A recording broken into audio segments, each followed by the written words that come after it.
Pemirsa, kita beralih ke proses ekshumasi jenazah Sutrimo di Banyumas, Jawa Tengah. Dan untuk mengetahui efektivitas ekshumasi ini untuk menguak adanya tindak kejahatan pada jenazah, kita sudah terhubung dengan Dr. Farah Primadani yang juga pernah berpengalaman terlibat dalam proses ekshumasi jenazah Joshua di kasus Sambo pada waktu itu. Dr. Farah, selamat siang. Selamat siang, Mas Anggi. Ya, Dok, terima kasih sudah bergabung bersama kami. Dari pengalaman Anda sendiri, seberapa efektif ekshumasi ini kemudian bisa membuktikan ada tidaknya tindak kejahatan? Baik, jadi memang proses ekshumasi itu sendiri adalah proses penggalian kubur, dilanjutkan dengan pemeriksaan kedokteran forensik terhadap jenazah ya, dengan sampel-sampel dari tubuh korban. Memang harapannya adalah semakin cepat dilakukan ekshumasi, maka kondisi jenazah yang fresh juga kondisi organ-organ juga yang masih bagus, yang layak untuk diperiksa itu dapat memberikan petunjuk bagi kami di bidang kedokteran forensik, apakah ada tanda-tanda kekerasan, apakah ada tanda-tanda lain yang mungkin berhubungan dengan suatu tindak kejahatan pidana, kemudian juga sampel yang bisa kita ambil itu juga bisa nanti diperiksakan baik itu secara toksikologi maupun dengan pemeriksaan histopatologi ya dengan penggunaan mikroskop, itu bisa ditentukan apakah ada suatu tanda-tanda yang kita curigai ke suatu tindak dugaan kejahatan pidana seperti itu. Oke, Dok. Jadi akan tetap kelihatan begitu ya, Dok ya?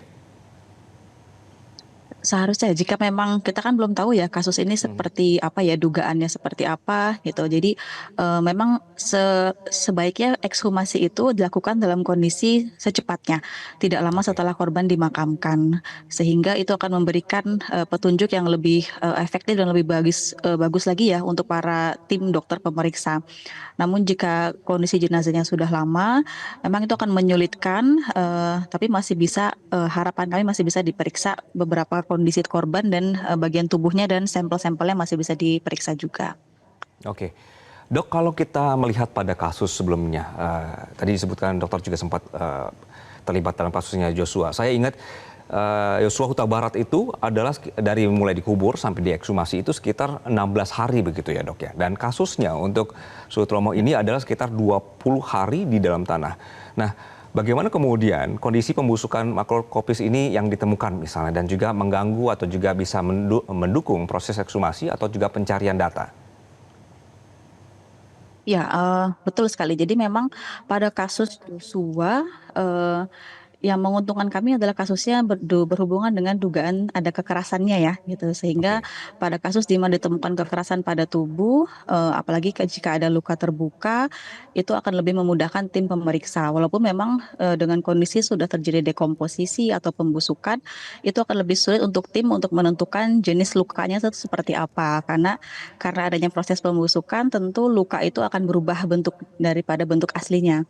Gitu Hmm. ya. Nah, untuk kasus-kasus tertentu yang mungkin tidak ditemukan luka-luka, itu akan lebih menyulitkan tim pemeriksa sebenarnya, Mas, gitu. Tapi, kita masih bisa mengambil sampel yang lain yang, Hmm. nantinya akan diperiksakan secara, laboratoris ya, apakah ditemukan, sisa-sisa dari, mungkin ada suatu tanda penyakit atau mungkin Hmm. ada berhubungan dengan satu kasus toksikologi atau keracunan, atau Ya. mungkin juga ada kekerasan yang mungkin belum sempat diperiksa ya saat almarhum, saat itu meninggal ya di tempat. Oke. Dok, izin saya kembali lagi ke kasusnya Joshua karena ini menjadi contoh begitu, Pak. Pada saat itu adalah dari pemakaman, dari pemakaman kemudian sampai di rumah sakit untuk dilakukan ekshumasi itu jaraknya cukup dekat pada kasus Joshua dan siangnya sudah bisa ditemukan Mhm, atau juga sudah bisa ada hasil sementara begitu.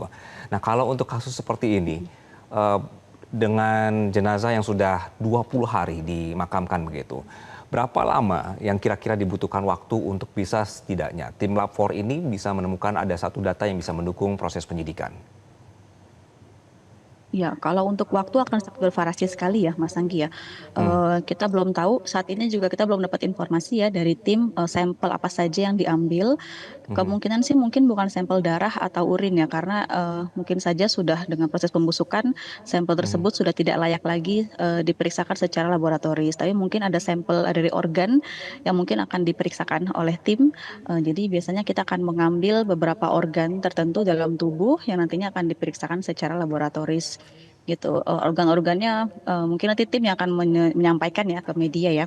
gitu. Tapi untuk hasilnya itu akan sangat bergantung sekali kepada tim nanti permintaan pemeriksaannya zatnya untuk apa. Karena Oke. untuk setiap zat pasti akan memiliki reagennya tertentu, kemudian juga mungkin screeningnya, kemudian juga pemeriksaannya juga akan sangat bervariasi sekali.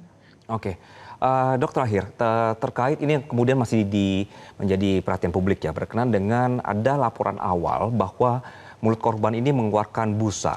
Nah, apakah tim forensik masih bisa menemukan sisa buih halus di sini, di saluran pernafasan atas? Atau sebenarnya, Dok, apakah ada tanda asfiksia tersebut ini sudah tergantikan oleh misalnya cairan pembusukan begitu, Dok?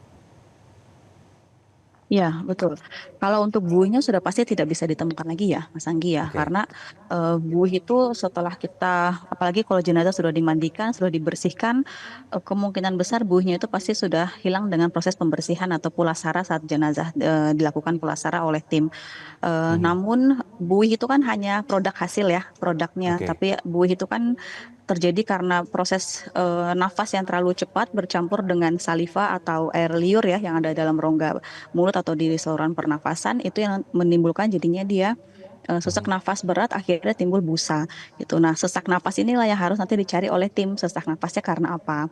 Gitu. Apakah mungkin ada penyakitnya di jantung atau di paru atau mungkin ada zat-zat tertentu yang bisa menimbulkan timbulnya buih tersebut. Jadi harapannya sih kita nanti bisa menemukan kelainan di organnya itu seperti apa. Baik. Dokter Farah, terima kasih sekali dok untuk informasi jelasnya di siang hari ini. Selamat siang.